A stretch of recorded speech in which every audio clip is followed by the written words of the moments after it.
আপনারা তো অনেক রকমের পকোড়া খেয়েছেন, একবার সয়াবিনের পকোড়া বানিয়ে খেয়ে দেখতে পারবেন।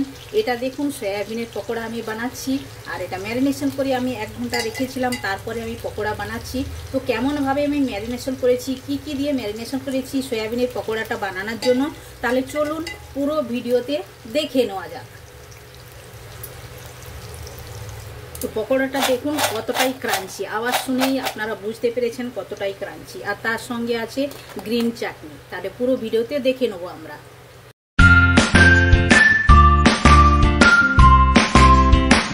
Hello everyone, welcome to my channel. কি রান্না করিতে আপনাদের সবাইকে স্বাগত। আশা করি আপনারা সকলে ভালোই আছেন। তো আমি আজ অনেক দিন পরে আপনাদের সঙ্গে ভিডিওটা শেয়ার করছি, আর ভিডিওটা অনেক দিন আমি দিতে পারি না আমার পার্সোনাল প্রবলেমের জন্য, তাই জন্য আমি দিতে পারি না। তো এখন আমি ভিডিওটা শুরু করছি, আপনারা দেখতে থাকুন, আশা করি আপনাদের ভালোই লাগবে। আর আপনারা ভিডিওটা দেখুন। আমি আপনাদের সঙ্গে আজ একটা এমন রেসিপি শেয়ার করব যেটা খেতে তো খুব সুস্বাদু হয়ে থাকে আর বানানো একদম ইজি। আর আপনাদের বাড়িতে যে কোনো অকেশন থাকলে আপনারা এই রেসিপিটা ট্রাই করতে পারেন। তাহলে চলুন শুরু করা যাক। তো আমি প্রথমে নিয়েছি সয়াবিন। তো সয়াবিনের আমি আজ বানাবো পকোড়া। আপনারা তো চিকেন পকোড়া খেয়ে থাকেন, অনেক রকমের পকোড়া খেয়ে থাকেন, একবার এইভাবে সয়াবিন পকোড়া বানিয়ে খেয়ে থাকবেন। আর এটা যে কোনো ওকেশন থাকলে স্টার্টার রূপে আপনারা এটা সলভ করতে পারেন। আর দেখুন আমি সয়াবিন নিয়েছি, আমি 250 গ্রাম সয়াবিন নিয়েছি, আর সয়াবিনটা 2 ঘন্টা ভিজিয়ে রেখেছিলাম। ভিজিয়ে রাখার পরে দেখুন একদম সফট হয়ে গেছে, আর ভালোভাবে এর জলটা আমি নিগড়িয়ে নিয়েছি। তো 200 গ্রাম আমি 250 গ্রাম সয়াবিন নিয়েছি, আপনারা আপনাদের হিসাবে নিতে পারেন সয়াবিনটা। তো সয়াবিনটা এখন আমি সাইড করবো, আর যেগুলো লাগছে মশলা এক এক করে আপনাদের সঙ্গে আমি শেয়ার করে নেবো। এটা আমি 2.5 চামচ বেসন নিয়েছি, আর এটা নিয়েছি 2 চামচ চালের গুঁড়ো। আপনারা চাইলে চালের গুঁড়োও দিতে পারেন, চাইলে আপনারা কর্নফ্লাওয়ার দিতে পারেন, যেটা আপনাদের ভালো লাগে ওটাই দিতে পারেন। আর একটা মিডিয়াম সাইজের পেঁয়াজ আমি পিষে নিয়েছি, আর পেঁয়াজের সঙ্গে আমি কাঁচা লঙ্কা দিয়ে ভালো করে এটা মানে আধা পিসা করে নিয়েছি, একদম মিহি করে পিসি না, আধা পিসা করে নিয়েছি। আর নিয়েছি রসুনকে থেতো করে নিয়েছি, এটাই লাগছে। আর লাগছে হলুদ গুঁড়ো, গরম মশলা, আর লবণ, লাল লঙ্কার গুঁড়ি। ওগুলো আমি যখন দেব এক এক করে আপনাদের সঙ্গে শেয়ার করব আমি কি কি দিয়েছি। তাহলে চলুন একটা বড় পাত্র নেওয়া যাক। এভাবে আমি পাত্র নিয়ে নিয়েছি, পাত্রর মধ্যে আমি সয়াবিনগুলো দিয়ে দেবো। প্রথমে আমি সয়াবিনটা ম্যারিনেশন করব। ম্যারিনেশন করে কমসে কম 1 ঘন্টা আপনারা রাখবেন, তাহলে দেখবেন এটা খেতে তো একদম ক্রাঞ্চি হবেই, আর মানে বানানো তো একদম ইজি। আপনারা এইভাবে ছোট সয়াবিনটা নেবেন, ছোট সয়াবিন নিলে ভালো হয়। বড় সয়াবিন যদি নিয়ে থাকেন তাহলে একটু কেটে নেবেন, ছোট ছোট হলে খুবই ভালো হয়। এখন আমি এক এক করে মশলা এতে অ্যাড করব। তো প্রথমে আমি সয়াবিন নিয়ে নিয়েছি, এখন আমি দিয়ে দেবো 2.5 চামচ আমি বেসন দেব। তো বেসনটা অ্যাড করে দিলাম। এখন আমি দিয়ে দেবো 2 চামচ চালের গুঁড়ো দিলাম। এখন দেব আমি একটা পেঁয়াজ আধা পিসা করে নিয়েছি, তার সঙ্গে 2 থেকে 3টি কাঁচা লঙ্কা দিয়েছি, দিয়ে দিলাম। এখন দিয়ে দেবো রসুন থেতো করে নেওয়া। সবগুলো উপকরণ দিলাম। এখন আমি শুকনো মশলা দেব।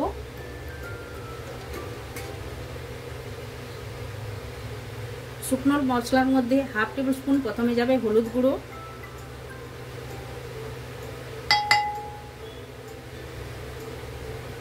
1 টেবিল স্পুন যাবে লাল লঙ্কার গুঁড়ো,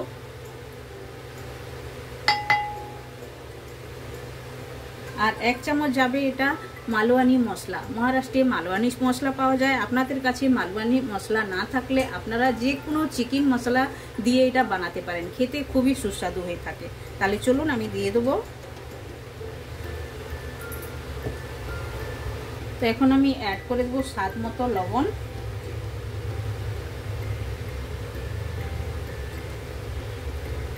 লবণটা অ্যাড করে দিলাম, দিয়ে ভালো করে আমি মিক্সড করে নেব। তো দেখুন হাতের সাহায্যে আমি ভালো করে মিশিয়ে নেব। আর পেঁয়াজের আমি রসটা বের করি না, কারণ এতে আমি কোনো জল অ্যাড করব না। আর পেঁয়াজের যেই জলটা থাকবে ওটাতেই বেসন আর এই যে চালের গুঁড়ো এটা একদম ভালোভাবে মিক্সড হয়ে যাবে, এতে কোনো জলের প্রয়োজন হবে না। জল একটু আপনারা দেবেন না, জল দিলে তাহলে ক্রাঞ্চিটা থাকবে না, আর এটা ক্রাঞ্চি খেতে ভালো লাগে। এইভাবে ম্যারিনেশন করে আপনারা কমসে কম 1 ঘন্টা রেখে দিবেন। আর যদি হাতে টাইম না থাকে তাহলে আধা ঘন্টা রাখলেও চলবে। এভাবে বাড়িতে একবার আপনারা ট্রাই করবেন। আর এটা তো চায়ের সঙ্গে একদম জমে যাবে, আপনারা চায়ের সঙ্গেও খেতে পারেন। বিকেলে ছোটোখাটো খিদা লাগলে এভাবে আপনারা বানিয়ে খেতে পারেন, কিংবা বাড়িতে কোনো গেস্ট আসলে এভাবে বানিয়ে আপনারা চায়ের সঙ্গেও দিতে পারেন। দেখুন ভালোভাবে আমি মাখিয়ে নিয়েছি, এখন আমি রেস্টে রেখে দেবো। দেখুন এভাবেই শুকনো শুকনোই হবে। এই যে দেখুন ম্যারিনেশন করে 1 ঘন্টা হয়ে গেছে। এটা এখন আমি ফ্রাই করব। একদম ভালোভাবে মশলা ভেতর পর্যন্ত চলে গেছে। তো ফ্রাই করার আগে আমি একটা গ্রিন চাটনি বানাবো, চাটনির সঙ্গে খেতে এটা খুবই ভালো লাগে। তো চাটনিটা কেমনভাবে বানাবেন আমি আপনাদের সঙ্গে শেয়ার করছি। তো প্রথমে দিয়ে দেবো ধনেপাতা। ধনেপাতা অনেকটাই দিবেন, খেতে খুবই ভালো লাগবে। তো দিয়ে দিলাম। আর দেবো আমি ভাজা ছোলা। দেখুন ভাজা ছোলা থাকলে আপনারা দিবেন, খেতে চাটনিটা খুবই টেস্টি হয়ে থাকে। না যদি থাকে আপনাদের কাছে ভাজা বাদামও দিতে পারেন, 4 থেকে 5 মানে 1 চামচ ভরে দিয়ে দিবেন, ছোট চামচের 1 চামচ। আর আমি ওই 1 চামচই দিয়েছি ছোলে ভাজা, দিয়ে দিলাম। আর দেব 5 থেকে 6টি রসুনের কোয়া। আর দেব 3টে কাঁচা লঙ্কা ফাটিয়ে দিয়ে দিলাম। এখন দেব লেবুর রস,